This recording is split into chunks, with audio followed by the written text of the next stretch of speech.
This week's episode of the Rural Woman Podcast is brought to you by the patrons of the Rural Woman Podcast. This amazing group of individuals contribute financially to the Rural Woman Podcast to ensure the stories of women in agriculture hit your earbuds each and every week. Want to join them in supporting the stories of women in agriculture while getting access to extended episodes, patron-only episodes, and other great perks? Head on over to wildrosefarmer.com to learn more about how you can become a patron through Patreon.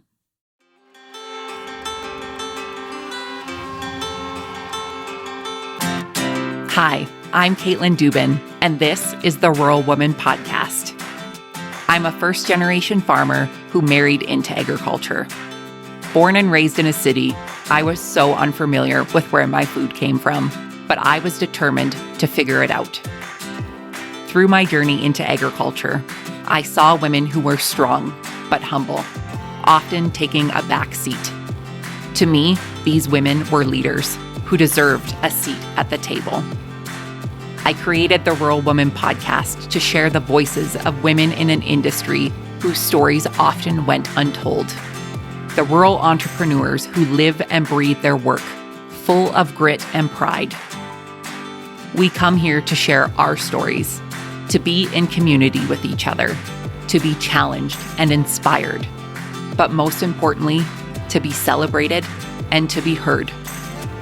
We may not all live, farm, ranch, or homestead the same, but we are all connected. We are rural women, and our stories are worthy of being told.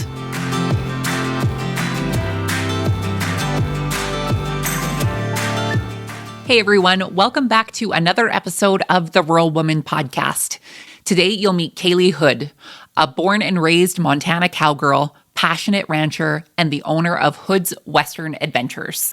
Nestled in Alberton, Montana, Kailey, alongside her husband and their 2 kids, operate a diverse ranching enterprise that offers everything from guided trail rides, horseback riding lessons, and Dutch oven cooking classes to weddings, hay production, cattle raising, and even a cozy horse hotel for traveling riders. In our conversation, Kailey shares her incredible journey from navigating the challenges of her youth to becoming a successful entrepreneur deeply rooted in a ranching lifestyle. She opens up about the pivotal moments that ignited her lifelong love of horses, the realities of building a ranch business from the ground up, and the importance of community in overcoming obstacles and finding success. Kailey's story is one of resilience, determination, and a whole lot of heart. Without further ado, my friends, let's get to this week's interview with Kailey.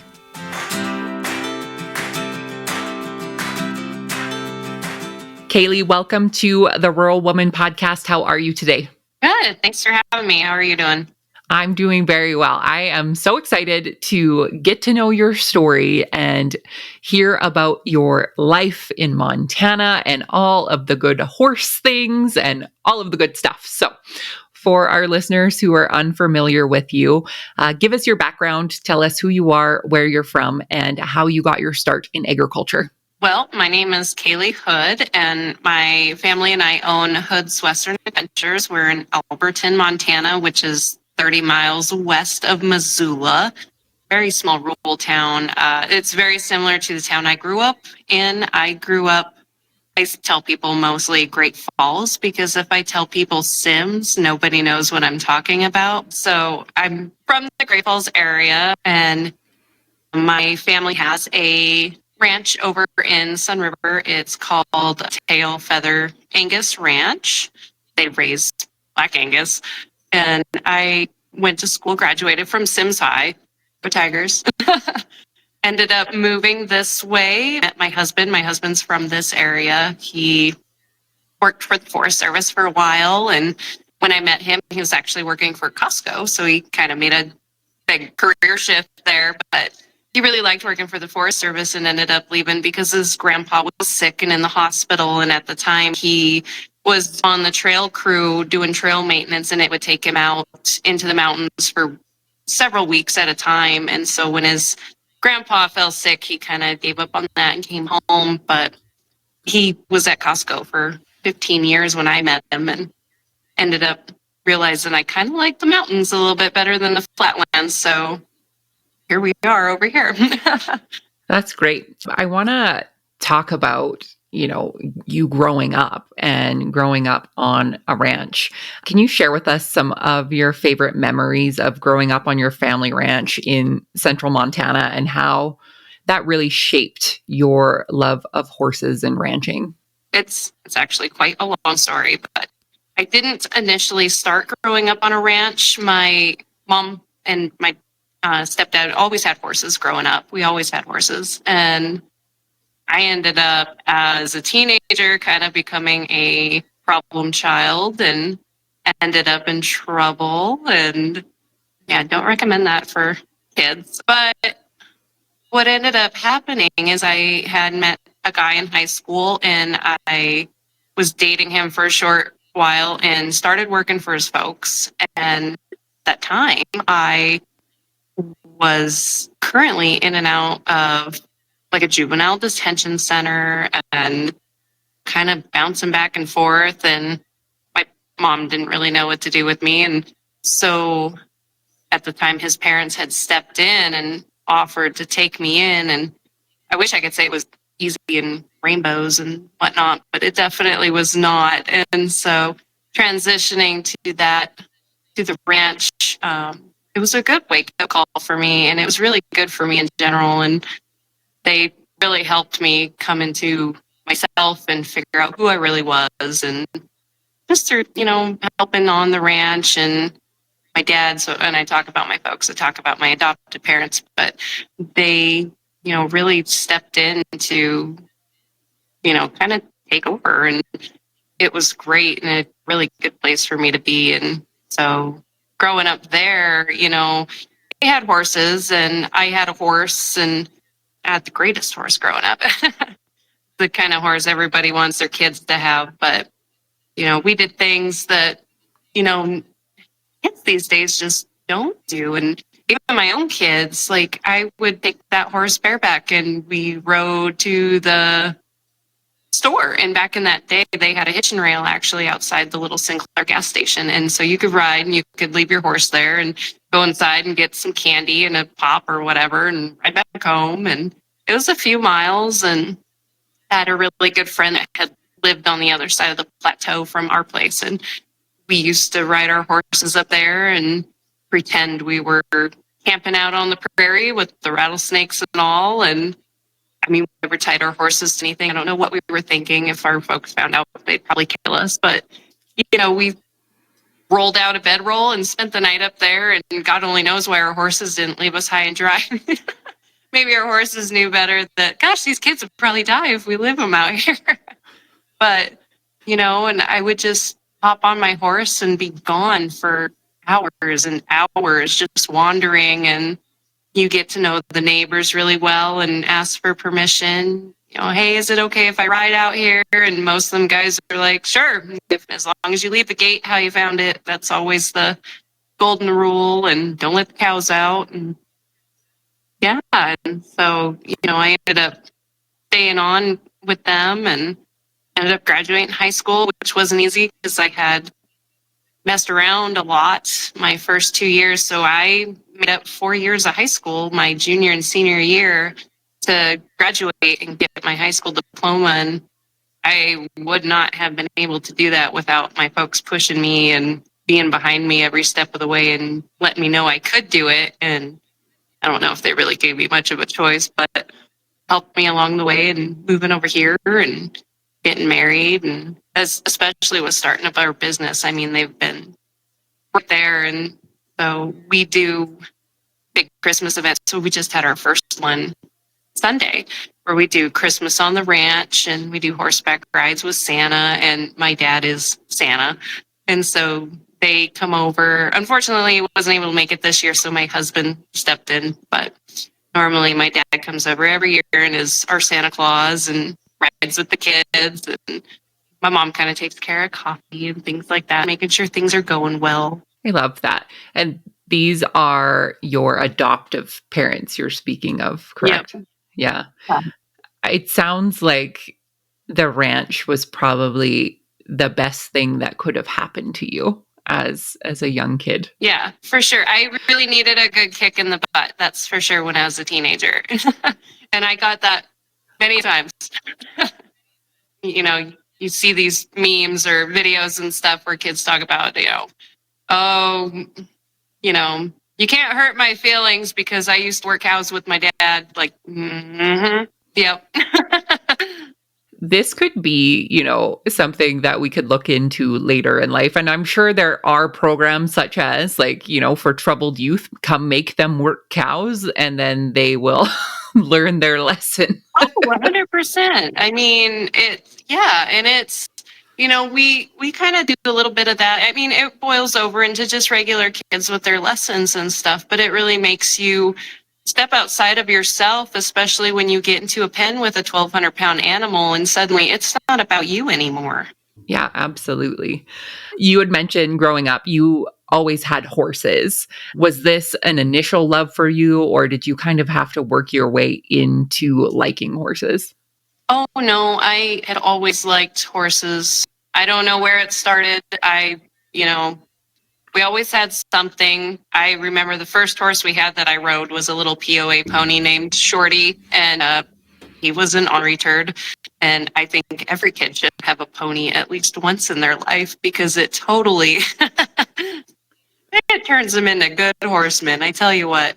But and when my real mom had met my stepdad, he was really big into horses. So I think a lot of me learning to ride properly and stuff came from him. And my aunt as well could ride really well. And she really pushed me to ride a lot and always had horses too.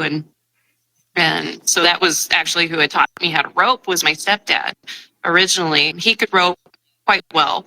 And so we didn't have a lot of money growing up. So a lot of our horses were, they call them res ponies. It's usually come real cheap off the reservation. They're grade, they're not paper, they're not the best conformation, and they're cheap. A lot of the times they're not that great, and sometimes they make the best horses in the world. And so I'm a big fan. A lot of our horses we have here are just grade non-registered horses, and they're amazing. And one of them that we have is one that I got when I was a kid, and I still have her to this day. And she's a unregistered little Appaloosa Mustang that we got off the reservation, and I bought her when she was 2 months old, and she's 21 this year. So, and she's one of my top lesson horses. And so I like to tell people, sometimes in the horse industry, people get real caught up on papers and lineages, and that doesn't matter so much to me because I've come across enough horses that some of the best ones, you can't put a price tag on them and they're free. And I've ridden horses that have the best of papers and they're complete nut jobs. Like, and somebody spent thousands of dollars on that horse. And so, yeah, I like to teach people to kind of just ride the horse that they have and not worry so much about the background or where it came from or how much you spent on it. Just ride what you have. Yeah, absolutely. Talk to us about the transition. You had met your husband, you'd moved to the Missoula area. What was that transition like for you moving from, I guess, one small town to another? Well, when I first moved here, my husband actually lived in Missoula. We had a little apartment and it was pretty lonely at first because I knew nobody here beside my husband. I left kind of everything behind. So it was kind of hard at first. And we got married and we had our first daughter, and she's, turning 15 this year. And, go through everything that young couples do, and bought our first house, which was just a small house in Alberton. So that's when we officially moved to Alberton, and we actually lived in the town. And I should have looked it up before this, but I want to say the population's less than 1,000 within a town. It's pretty small. I think the vast majority of your population comes from outside of the city limits, if you will. But it's, one road through the town. There's a post office, 2 bars, a bookstore, school, gas station, coffee shop. And then, we got to a point, my husband and I had both worked for an outfitter who is not too far from us now, but it was called Hole in the Wall Lodge. And my husband worked up there as a guide and a ranch hand and did all sorts of things up there. And I ended up going up there as well and worked in the kitchen and was cook, bartender, server, groundskeeper, whatever they needed, and it was such a fun place to work until it shut down. The owner had passed away and they decided to donate it to Iowa State University. So now it's a conservation camp for the college. And unfortunately, I mean, it's great. It's great for the college kids to go up there, and they do a good job of keeping the trails clear, but now it's closed down to the public, so you can't even go in there anymore. And that was actually where we ended up getting married. And so it was always a special place for us, and it's kind of a bummer now that you can just drive by it. And then I went on to work for a couple other big ranches nearby, and guest ranches is what they are. And there's just not, growing up, so much agriculture on the east side of the mountains and big ranches, and there's just not that here.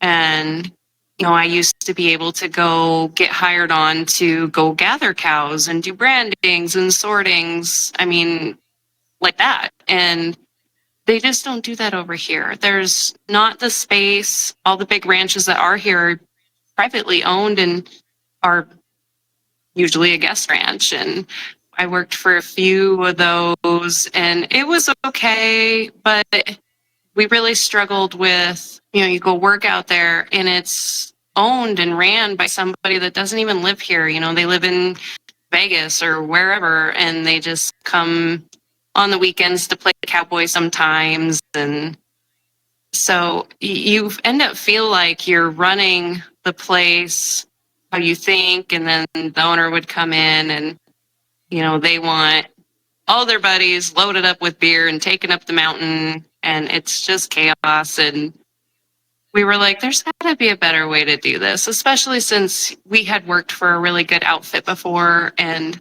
we were just like, why not just start our own company? And at the time, we had just a handful of horses, and we were getting contacted by random people. And we were getting contacted by people who knew us and knew we rode and had horses. And they were like, hey, we got friends coming in, and we know some family coming in. They would love to ride a horse. Would you be able to take them on a ride? And so, before we officially started our business, we kind of had started our business, and we were like, why don't we just do this? And we went through, it was a process of getting to where we are now, especially, just buying the ranch and selling our home was a huge leap. And it's crazy to see how God really worked through everything for us and where we were. And before we even moved into our home, we had decided, let's do this. Let's sell our house, and we're going to move, and we're going to buy something better, and we're going to go full blown with this. And at the time, we lived in a modular in town, and we rented pasture from a friend across the river.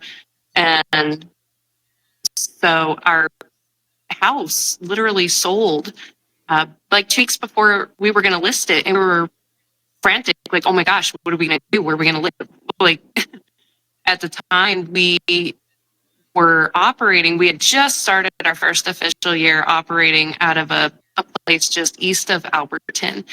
And they had someone that had come in, and they were going to build this big resort, and had contacted us about doing horseback rides for this resort. And we said, sure, we could sign on as a vendor. And so we were operating out of there, and then come to find out they were subdividing the whole thing. And we were like, oh, well, this is not going to work for us. So we decided, we really needed to move and find our own place.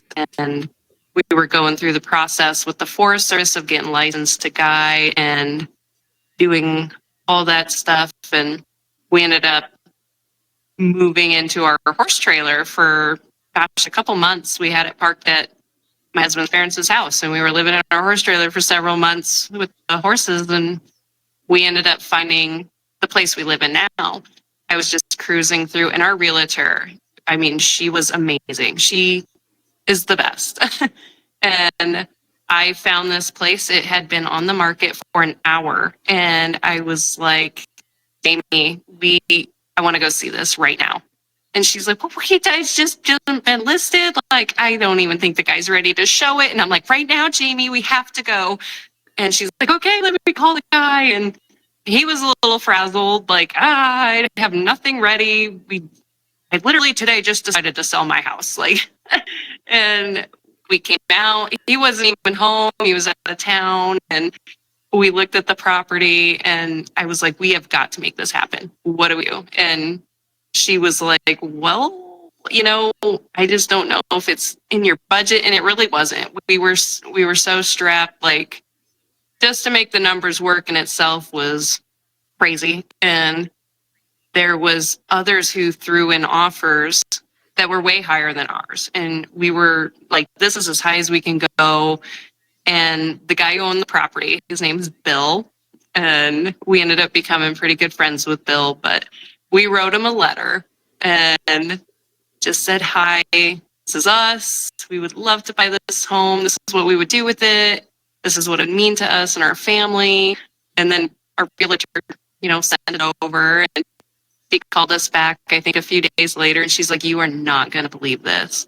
And I'm like, what? And she goes, Bill accepted your offer. And I was like, no way.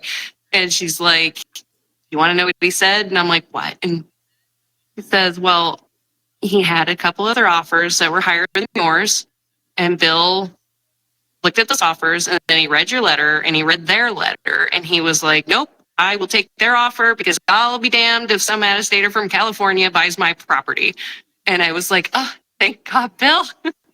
And so we ended up doing a good friendship with him. He had a lot of livestock. And so since we bought the place and he ended up in the same situation that we did, he now all of a sudden was like, crap, I don't have any place to live. And he ended up buying bare land up in St. Ignatius and had nothing on it. And so, he did so many good things helping us out. So we were like, Bill, let's help you out. Like, what do you need? The horses, the cows, everything could stay here as long as you need to get your fence up. And so we did. We ended up keeping a few of his horses and mules and cows while he got his property fenced. And we offered him our horse trailer, which was funny because he ended up just living in his wall tent up there until he got his house built. But yeah, it was just crazy the way it worked out. And even our realtor was like, just things with the bank and stuff. And it really kind of showed us where like God had a hand in it, because our realtor was like, this deal should not have happened. I don't even know what to think. This is weird. And so we really felt like this was meant to be, and this is where we were meant to be. And we had to work really hard for it. And we were like hot dogs and ramen noodles for a long time. Right. Well, and like you said, it was meant to be somehow. And you finding that ad an hour after it was posted and Bill being the person that he was, right? So that's amazing. What year did you buy your ranch? We bought it in 2020. Okay. So, and during just a unprecedented time in the world's history anyways. It was definitely the time to buy. It was crazy. Yeah. So talk to me about growing the ranch and back from 2020 to where it is today. Yeah. So, gosh, when we first started, we had, trying to think, we had 1, 2, 3. We had 3 usable horses when we first started that were bomb-proof, safe for anyone, and a mule. And then we had picked up a couple colts. Mine was that I had purchased. He was only like, 8 months old. So he was kind of just a lawn ornament for a while. And then we picked up this 2-year-old that we were leading rides on. And he's actually turned out to be a really great horse now.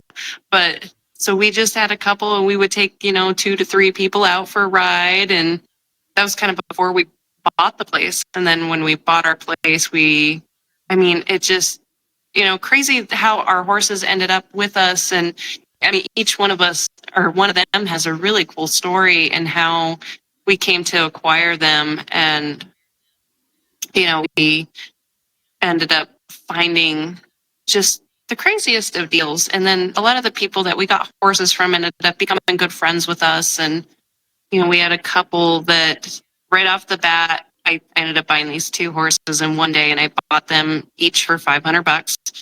And one was a just old retired ranch horse, and he was huge. He's 17 hands. His name was Itty Bitty, and just the best of horses. He was such a good boy.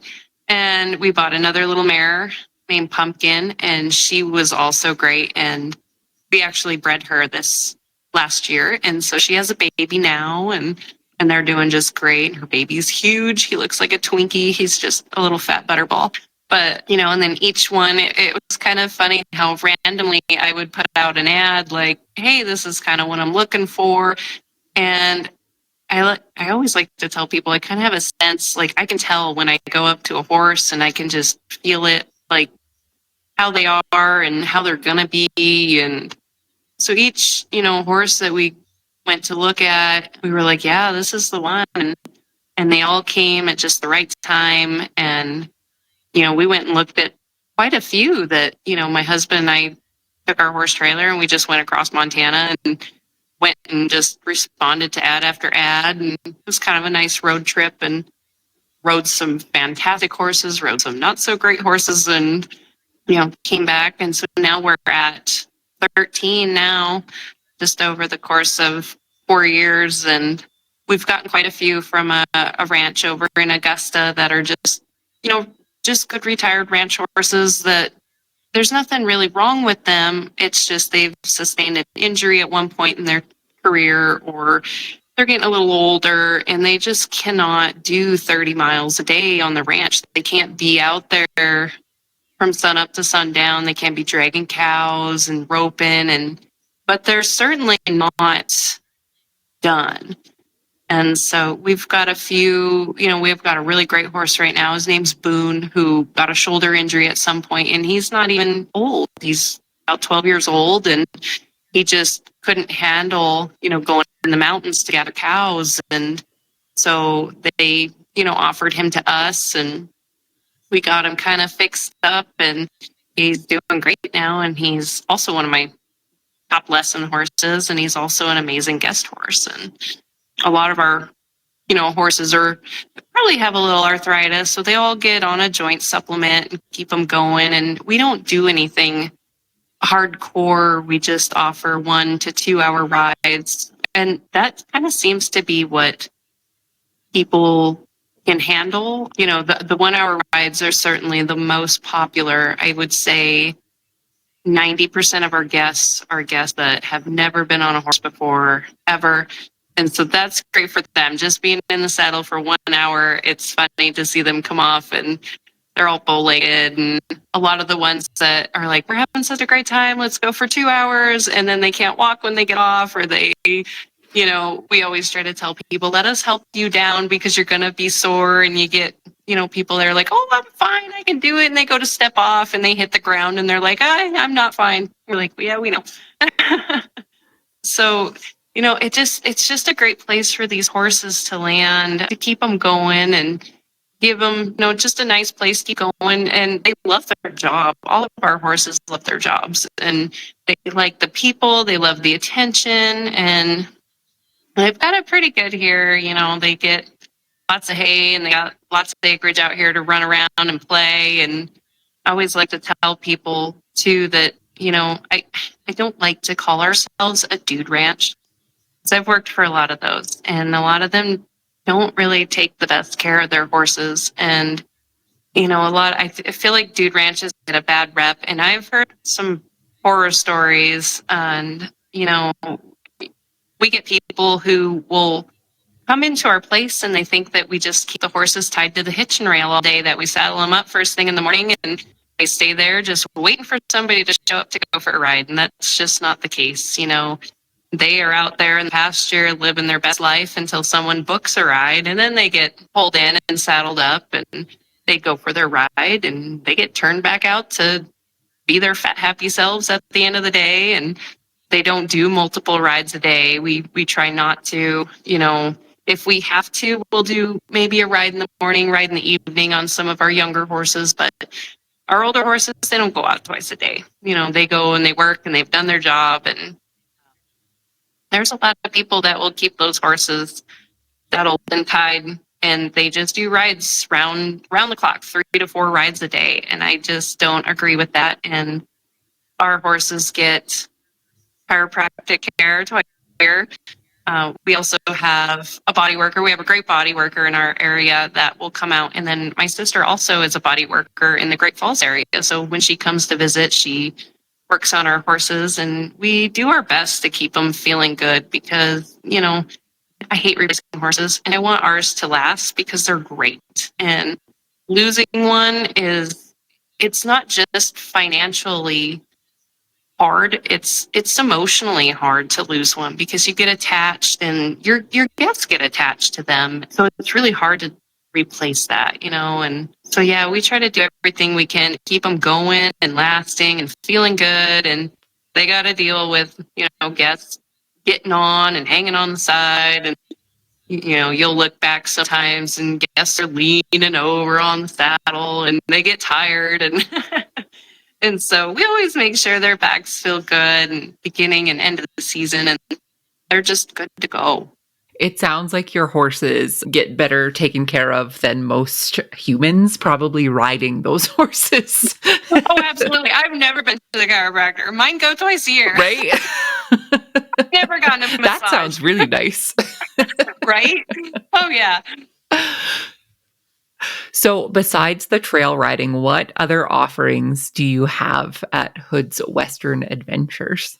So we do the trail rides, and then we do, and even our trail rides are customizable. We've taken girls out for a birthday party, and we've packed some cake and things like champagne for them, and we set up a little picnic down by the creek, and we've done proposals out here where we took the couple out for a ride while their family stayed behind secretly and set up like proposal table for the guy, and super cute. And we do a lot of photo shoots. We've done engagement pictures. We do unicorn photo shoots. Those are a big hit with the kids. And my mom made all these super cute unicorn horns so we can customize each one per horse, which one matches the horse better, and the kids can pick out which unicorn they want to take a picture with. And we do Dutch oven cooking classes. So Dutch oven cooking is kind of something I really like to do. And I've done quite a bit of it in the past where I've done a few women's events at the Outdoorsman Church in Missoula. And then we did some women in outdoors events at Cabela's where we set up our Dutch oven on the sidewalk and cooked for people. And so that was something we kind of offered out here, was to do a cooking class. And we set it up like, a cook and show, and people come in and pay, and they get a 3-course meal, and they get the recipe cards for everything I cook at the end of it. And we do bread and biscuits and gravy and cobblers and chicken and kebabs and all sorts of stuff. And that's been really fun. And we've done like ladies' night. We've had, groups of women come in, and we set up big charcuterie table on the barn. And I have a friend that does wine tasting, and she'll come in and do the wine tastings. And, we'll just kind of rotate women around and take a group out for a ride down the road. And those that stay behind will sit there and eat and try some wines, and then rotate other women out. And we do kids camps in the spring, and we'll offer a couple during the winter too, where, like Martin Luther King Day, kind of a one-day camp. And I think that's kind of nice for parents, because a lot of parents, I think, struggle like, oh my gosh, I'm out of school for one day. What am I going to do with my kids? And I have to work. It's Monday. So it kind of is a nice outlet for them. And they can come out and they learn how to groom, and they ride for the day and learn all about the horses. They help us feed, and we'll do some crafts and lunches and things like that for them, and have a fire, and the kids can make s'mores. And every year we do a barn dance in the fall, and that's a fun event. That's kind of our end of the season hoorah, if you will. And we have very fortunate to have some neighbors next door that are incredibly talented and musical. And so they come over each year and play during our dinner, and we serve dinner. And then kind of when they're done, we turn on the best 80s, 90s country and try and get people out there line dancing and two-stepping. And yeah, and So it's a fun time. I think that's one of our biggest events that we do besides our Christmas event that we're doing currently. And this year we have my husband's brother brews beer. And so we ended up at a bar in the barn. And he, was part of the Brewers Association and they do competitions and stuff like that. But he ends up brewing so much that he kind of needed an outlet to put it. So we were like, put a bar in the barn and we'll just offer it, for free to our guests. And that was a huge hit with the guests over the summer. And they're actually going through the process currently to get licensed to open up their own brewery in Frenchtown. So it's kind of been good advertisement for them as well to let people come in and sample it and be like, yeah, this is going to be a thing for them here in the future. And very cool. What has been the community's reaction to your business opening up? I think it's been good. There's nothing out here like us. And so, especially the kids' camps, we've had a lot of local kids that have come in and done lessons and done the camps. And we have a ton of local people that come in, and we have a lot of local people that book trail rides, which really surprised me. But yeah, especially when their family comes to visit and they're trying to figure out things to do. And they're like, oh, these people out here, that go for trail rides. Do you want to do that? And so, yeah, quite a bit with local people. And our Dutch oven classes too is mainly locals that come in for that. And same with the barn dance. And our Christmas event is definitely all local people. And as far as I know, there's nobody else that's offering horseback rides with Santa Claus. Right. I've never heard of a horseback ride with Santa Claus. Oh, yeah. And so, yeah, the kids get to get on the horse and they go around the arena with Santa and get to tell him what they want for Christmas. And we set up a tractor ride so kids can hop on the tractor trailer. And my father-in-law drives back and forth between the barn and the arena, and the kids ride that. And we will pack our barn full of local vendors. So it's kind of really fun to provide a space for those people to sell their stuff and just give them another outlet to get their stuff out into the community. And I think, especially with our Christmas events, we draw in a lot of people from Missoula. And so a lot of these vendors are local to Mineral County. And I think it's great for them to get that exposure for all the folks from Missoula to come in and buy from them and support them and be able to help those guys out.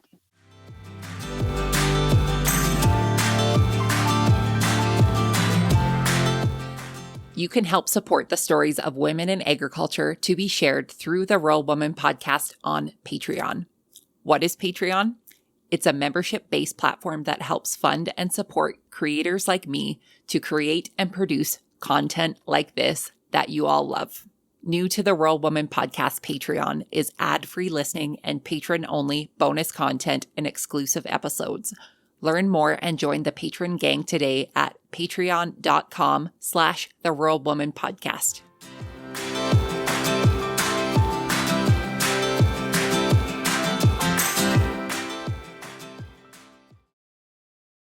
So you had mentioned when we were talking about acquiring this ranch and kind of how competitive the market is in land acquisition in Montana, especially from people outside of Montana.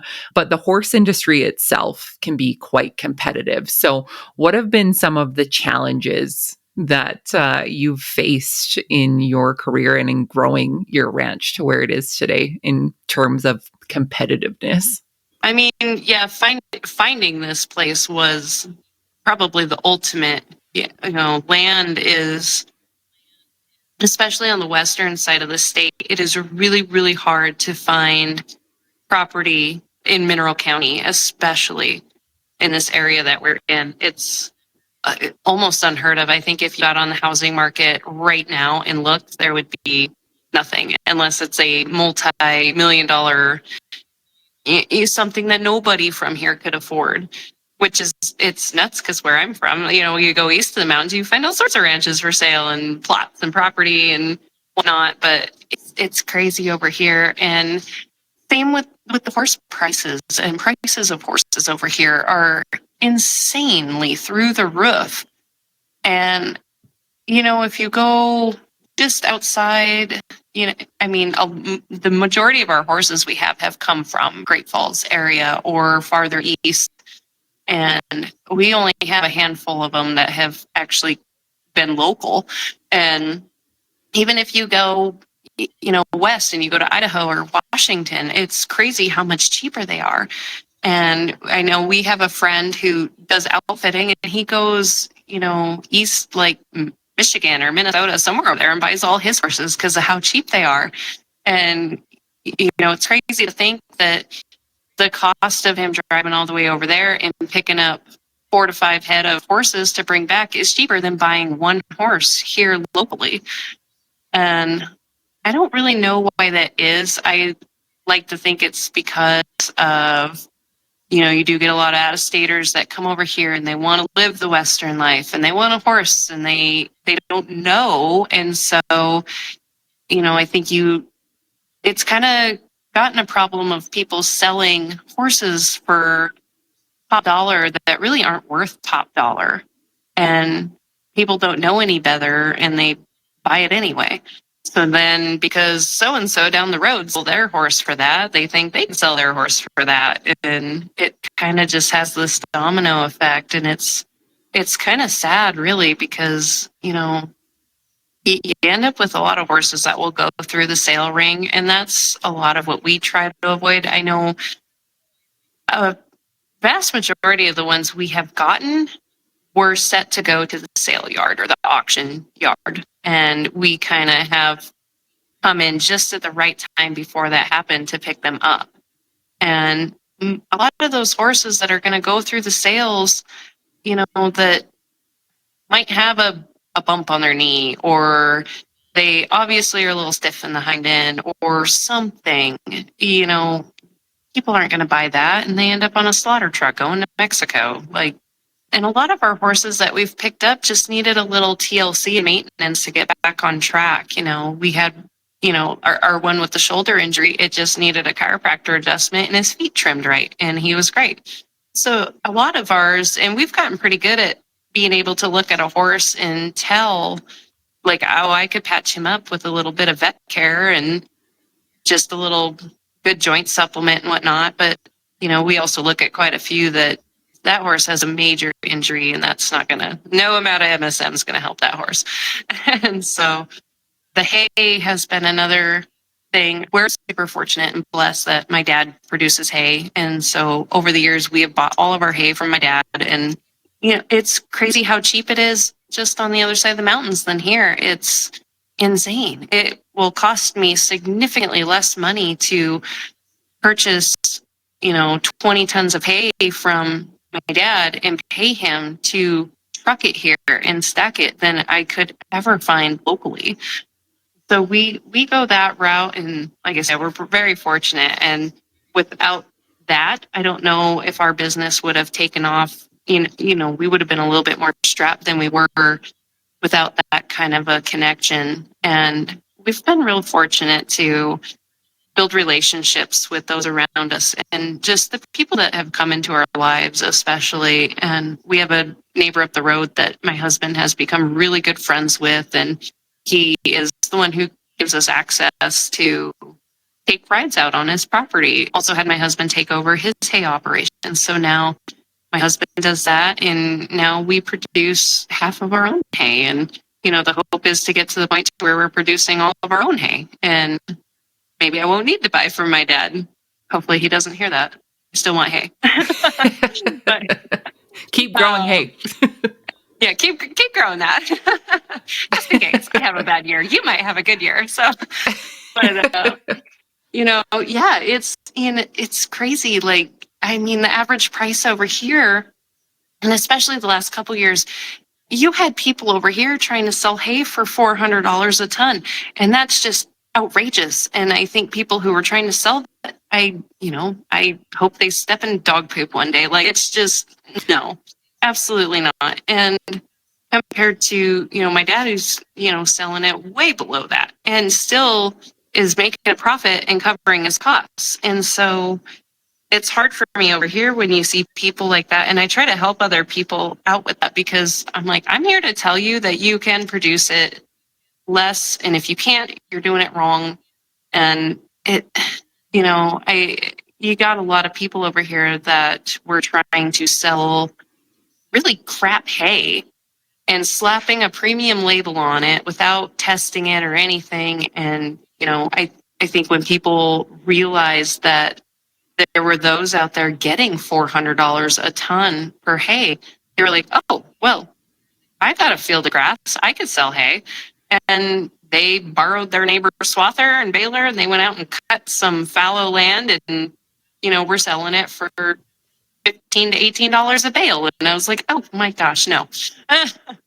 And so it's just kind of the norm over here. And it just blows my mind that people are willing to pay that. And I wish they weren't. And I wish there was more options for people, because if they were able to, not support that, I think people would get a clue and not try to price gouge everybody out, because they know it's very limited in this area. And that's the tough part. But now you got a lot of people that are going in together on semi-loads of hay from Washington or over east. And I think that I've seen a lot of that this year. And I've noticed the prices come down, especially with it being a really good crop year. And so I'm kind of glad that, prices are coming down for everyone else, because it just kind of makes you mad to see people charging that for just because they can, Well, I think the community piece comes into it, right? Like in building a strong local community and being able to be honest by saying, hey, like, this isn't worth it for me to purchase at this price, and having a collective of people being like, hey, we can find better hay somewhere else or whatever it is. But I think it really speaks to the power of community, and really in any rural area, of coming together to work together to find prices or find equipment or find whatever it is that's going to work for them. Oh, for sure. Yeah. So, Kailey, what is next for Hood's Western Adventures? What are you guys hoping to accomplish? What are some big goals, dreams? I mean, I think the ultimate goal and dream is to be able to have our business profitable enough to where, my husband or I don't have to work a job or a part-time job, like this would support itself. And we're almost there.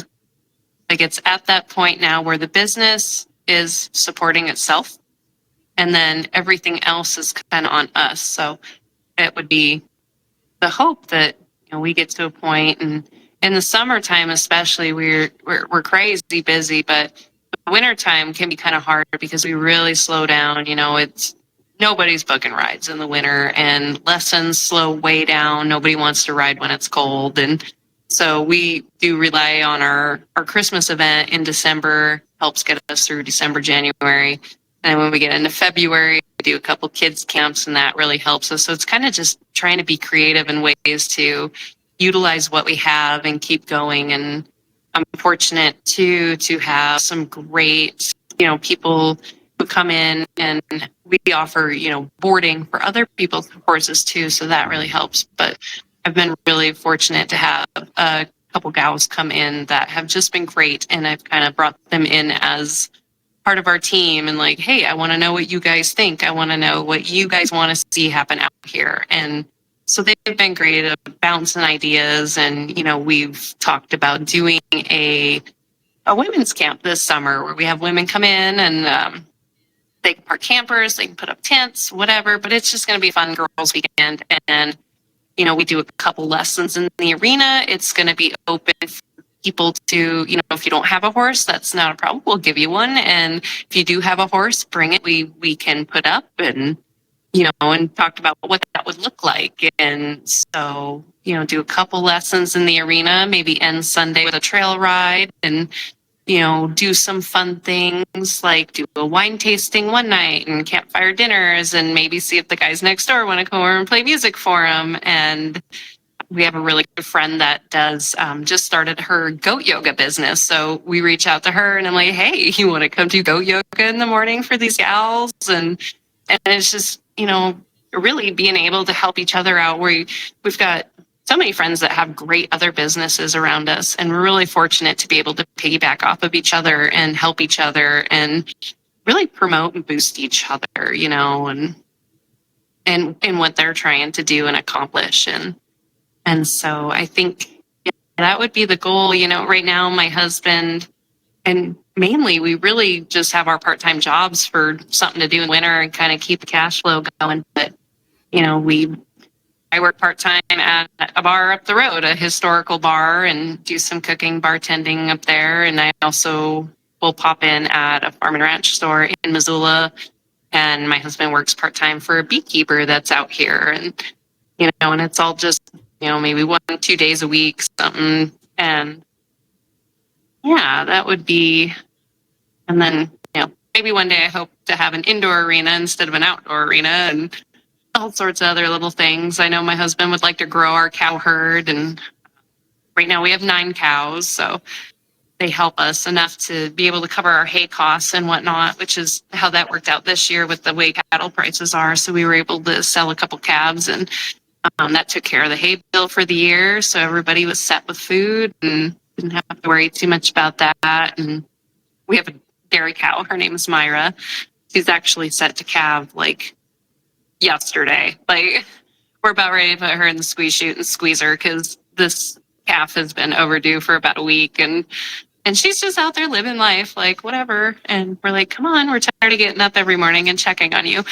But yeah, so we milk her, and we have fresh milk all the time. And like, I make butter and cream and cheese and all the things. And so that's been really fun. Our kids really like it. And she's the sweetest cow ever. You can actually ride her.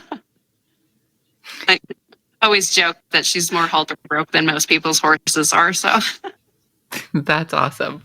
Well, those, honestly, I hope you get to hear this back and hear all of the goals and hopes that you have for your ranch. Because for somebody who said, I don't know if we have any, we certainly do. And I always love when people get to listen back and hear where they were to where they are today. And even just to hear your story of where you started 4 years ago. You've had a lot of growth, and I hope you keep growing. yeah, I mean, we've had a lot of growth just in this year. I feel like we've linked up with, there's other, outlet. We're really in kind of this neat little central hub. Like, there's, 3, 4 rafting companies just down the road from us.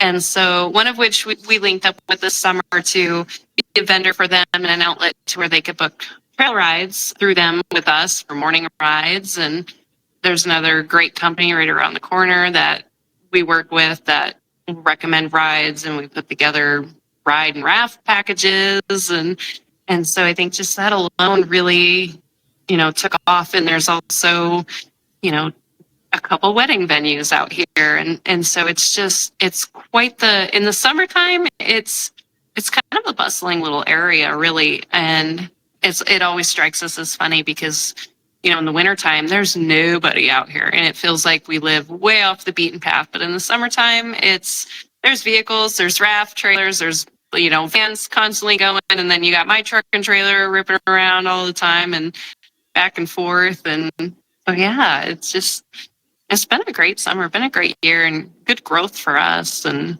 so I feel like the goals are getting there. You're getting there. You're getting there. Kailey, my last question for you is, what is the most rewarding part about being a rural woman for you?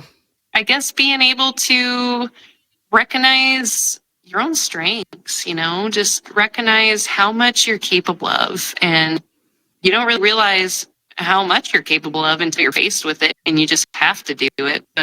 And out here, that happens a lot. And, we're kind of in an area where getting a decent vet, it is hard. And we're very fortunate to have an amazing horse vet, and he's great. But for our cows, it's really hard to find a good cow vet out here. Again, it's not like where I grew up, where you had 20 cow vets on call, and your neighbor could come over and help you. But out here, we've never been able to get a vet out for our cows, which is crazy to me. It's so crazy to me to think of. And so my vet's been really good, my horse vet, and I will call him sometimes with questions because they are a specific horse facility, and I'll be like, hey, it's me. And, yeah, he's great about giving us advice and whatnot. And us just having to figure out how to deal with it. And, growing up, my dad knew how to pull calves and do all that. And I've seen it and I've helped do it before, but it's a whole nother thing when you're faced with it. You have to do it yourself and you've got no help and you can't get a vet online and you're out there just trying to feel your way blind and figure out what you're doing and make it work. And, same thing with getting supplies and things out here, and everything has to be hauled in. We don't have a, ranch store out here, and, the closest things 35, 40 miles away. So being able to plan accordingly, and with my husband and I sometimes going different directions, a lot of the times it kind of falls on me to get things done. And so it's kind of a challenge to, try and figure out how am I going to get this hay unloaded by myself? How am I going to fix this fence? How am I going to, but you just make it work and kind of dig down and realize that you can do it and you can split all this wood and stack this hay and get this horse taken care of. And so I think that's probably good. And I think it's good for our kids to see that, anything's possible, especially with, seeing their parents and what we've built out here. And they don't need any special schooling. And gosh, I think everything that they would need in life, they could learn right here. They can learn to weld out here. They learn to drive the tractor. Their dad's pretty mechanical, so the kids learn how to fix the tractor. And where's my dog? So, they learn what they're capable of as well out here. And I think that's just a really good thing for them to see. Absolutely. Well, and you experienced it yourself, right? You learned on a ranch of all of the things that you needed to know were inside of you, right? So, Kailey, thank you so much for sharing your story with us today. For the folks who would like to connect with you after the show or find out more about Hood's Western Adventures, where can they find you online? Oh gosh, they can look up our website, Hood's Western Adventures, or we're on Facebook, we're on Instagram. Yeah, all that info can be on there. And we're even on a horse hotel page because we rent our barn out for those who are traveling with their horses. So we do that as well. And I think that's what the site's called, Horse Hotel, Horse Airbnb. And so that's been kind of fun as well. Yeah, very cool. I will link all of those in the show notes so people can find you and connect with you and maybe need a horse hotel. Sounds great. Thank you again for sharing your story with us. I really appreciate it. Oh, you bet. Thanks for having me.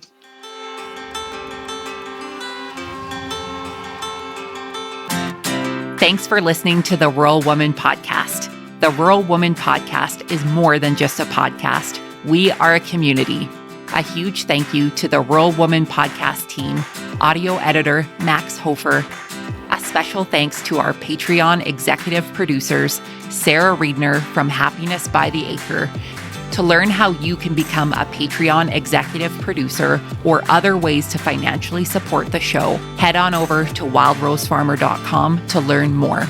Be sure to hit the follow or subscribe button wherever you listen to the podcast to get the latest episodes directly on your playlist. And if you are loving the show, please be sure to leave a rating and review on Apple Podcasts or any other platform that accepts ratings and reviews. You can connect with us on social media at The Rural Woman Podcast and with me at Wild Rose Farmer. One of the best ways you can support the show is by sharing it. Send this episode to a friend or share on your social media. Let's strengthen and amplify the voices of women in agriculture together. Until next time, my friend, keep sharing your story.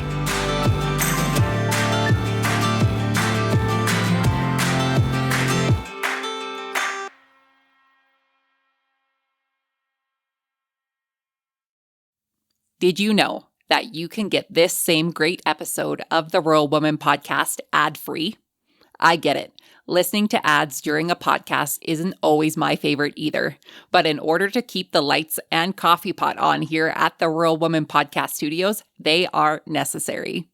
I am so grateful to each and every one of my sponsors, but if you yourself would like to skip the ads while supporting the show, consider joining me over on Patreon.